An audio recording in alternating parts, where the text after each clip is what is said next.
बॉलीवुड में जब भी कोई मूवी किसी रियल स्टोरी पर या किसी बायोग्राफी पर होती है तो अक्सर यह देखने में आया है कि 2.5 से 3 घंटे की मूवी असल कहानी का हर पहलू बयान नहीं कर पाती।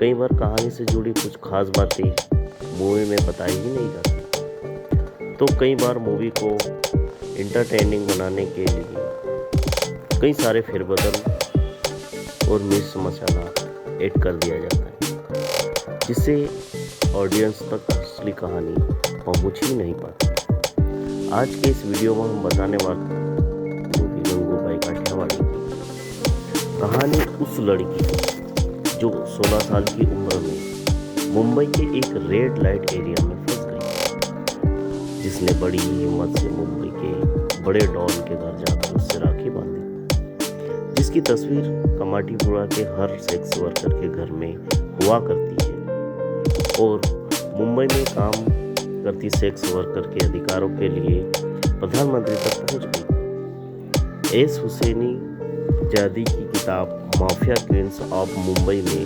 गंगूबाई की कहानी के बारे में बताया गया है। काठियावाड़ गुजरात में रहने वाली गंगूबाई का असली नाम गंगा हरजीवन दास काठियावाड़ी था। गंगूबाई हीरोइन बनना चाहती थी। वह हेमा मालिनी और आशा पारेख की बहुत बड़ी फैन थी। गंगा 16 वर्ष की थी तब उसे रमणीक नाम के लड़के से प्यार हो गया। रमणीक गंगा के पिता के साथ काम करता था। गंगा के घर वाले और रमणीक के रिश्ते के खिलाफ थे, इसलिए दोनों ने भागकर शादी कर ली और काठियावाड़ से ट्रेन में बैठकर मुंबई आ गए। कुछ दिन बाद रमणीक नया घर देखने गया और गंगू को कहा कि कुछ दिन अपनी मौसी के साथ रहे। असल में गंगू के पति ने उसे धोखा दिया और मात्र 500 रुपये में उसे भेज दिया मशहूर रेड लाइट एरिया कमाटीपुरा में। 16 साल की गंगा यह बर्दाश्त नहीं कर पाई कि वह रेड लाइट एरिया में आ गई है। उसने वहां से भागने की बहुत कोशिश की, लेकिन हालात के सामने मजबूर होकर उसे अपना लिया। वो चाहकर भी अपने घर वापस काठियावाड़ नहीं जा सकती थी, क्योंकि वेश्यालय से वापस आई गंगा को उसके घर वाले भी नहीं अपनाते। गंगा हरजीवन दास अब गंगूबाई बन चुकी थी। एक बार एक पठान आया और उसने गंगू के साथ जबरदस्ती की और बदसलूकी की कि वह बड़ी ही बेरहमी से गंगू के साथ पेश आया। कुछ दिनों बाद उस पठान ने गंगू के साथ दोबारा ऐसा ही किया। तब गंगू को अस्पताल में भर्ती करवाना पड़ा। इस हादसे के बाद गंगू ने यह ठान लिया कि इस पठान का पता लगाना ही पड़ेगा। लोगों से पूछताछ करने पर पता चला कि वह पठान मशहूर डॉन करीम लाला के लिए काम करता है। ये पता चलते ही गंगू सीधे करीम लाला के अड्डे पर पहुंच गई। करीम लाला ने उसे घर में न बिठाते हुए अपनी छत पर बिठाया और खाने पीने की व्यवस्था की, पर गंगू ने न खाना खाया और न ही पानी पिया, क्योंकि वह समझ गई थी कि करीम एक वेश्या को अपने घर नहीं बुलाना चाहता। करीम ने गंगू से पूछा, तुम्हारे आने की वजह क्या है?